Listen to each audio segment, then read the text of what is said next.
رمضان کا جو روزہ ہے یہ صرف بھوکا رہ لینے کا نام نہیں ہے. صرف دو تین باتیں میں آپ کے سامنے عرض کروں.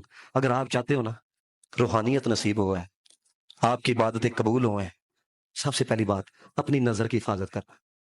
مجھے اپنے ایمان سے بتائیں, اگر آپ 3 گھنٹے کی فلم دیکھ کے رمضان کے روزے کو گزارتے ہو تو اپنے نفس سے پوچھو آپ قرآن پڑھ کے رمضان کیوں نہیں گزار سکتے ہیں.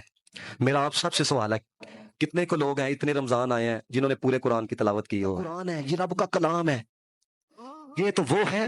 یہ دیکھ رہے ہو نا, کک نہیں پڑھتے تھے. میرے نبی پاک نے فرمایا اس کو دیکھنا بھی عبادت ہے. یہ دیکھ رہے ہو صرف ہے, وہ جو تم دیکھ رہے ہو, وہ جس کو دیکھ کے تم روزہ گزار رہے ہو, مجھے بتائیں نئی ننگی لڑکیاں تھیں, نئی غیر عورتیں آتی جن کو دیکھ کے تم, یہ دیکھو آپ 3 گھنٹے دیکھ رہے ہو, کک نہیں لبڑا, بلکہ آج کے دامن کے اندر گناہ اکٹھے ہو رہے ہیں. وہ یہ ہے نہیں پڑھنا تھا, اس کو دیکھو, اس کو دیکھو, خدا کی قسم کہ وہ کلام ہے, اس کو دیکھنا بھی تمہارے دل کے اندر نور پیدا کرے گا. اس کو دیکھو اور دیکھ کے محسوس کرو, یار یہ میرے رب کا کلام ہے, یار یہ کلام اللہ ہے, یہ رب کائنات نے میں بطوب کے سینے عطر کے اوپر نازل کیا ہے. اور مجھے ایک بات یاد آئی, ایک شخص تھا دنیا سے چلا گیا تو قبر کھودنے والے نا قبر کھود رہے تھے, انہوں نے ایک قبر کھودی تو قبر کے اندر نور بہت تھا. کسی سے پوچھتا نا گھر پہنچ گیا تاکہ پتہ لگو بندہ عمل کون سا کرتا. اس کی بیوی بوڑھی ہو چکی تھی, انہوں نے کہا جی بتاؤ جی یہ نور کس طرح ہے. انہوں نے کہا وجہ یہ ہے, فجر کے بعد جب میرا خاوند دیکھتا نا لوگ قرآن پڑھ رہے ہیں, اس کو قرآن پڑھنا نہیں آتا تھا, گھر آ کے قرآن پڑھتا تھا تو اس طرح انگلی رکھ کے کہا تھا کہ نہیں اللہ مجھے پڑھنا تو نہیں آتا, لیکن جو لکھیا تھا سچ لکھیا تھا. یہ قرآن پڑھنے کی طرف آؤں, اپنی جتنا ہو سکتا ہے نا. میں آپ کو بتاؤں, برائی کی جو ابتدا ہے نا وہ نگاہ سے ہوتی ہے.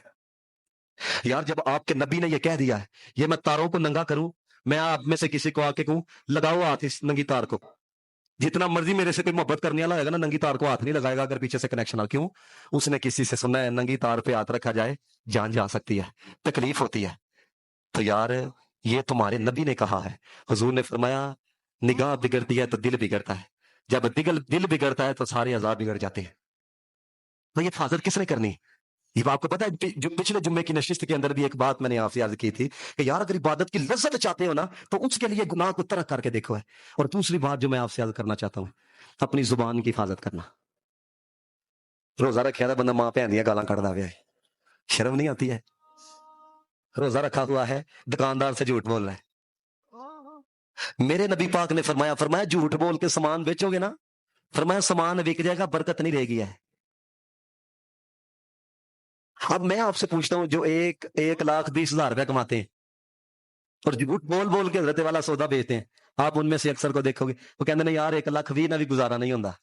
تو کبھی آپ مزدوروں کو دیکھنا 900 روپے دیہڑی لینی ہوتی ہے, پسینوں پسین کپڑے ہوئے ہوتے ہیں, اور پھر آپ دیکھیں وہ کتنی اینٹیں اٹھا کے نیچے سے اوپر جا رہے ہوتے ہیں. تو کبھی آپ اس سے بھی تو پوچھو نا یار 13-16,000 کس طرح گزارا ہو جاتا ہے. وجہ کیا ہے حضرت؟ اس کا 1,20,000 میں گزارا نہیں ہو رہا, مرو کر رہا ہے, یہ 16,000 کے اوپر بھی خوش ہے. وجہ کیا ہے؟ وجہ یہ ہے اس نے 1,20,000 تو کمایا ہے, رب نے برکت نہیں رکھی ہے, اس نے خون پسینہ ایک کر کے کمایا ہے, اللہ تعالیٰ نے 16,000 کے اندر 1,00,000 روپے کی برکت رکھ دی ہے.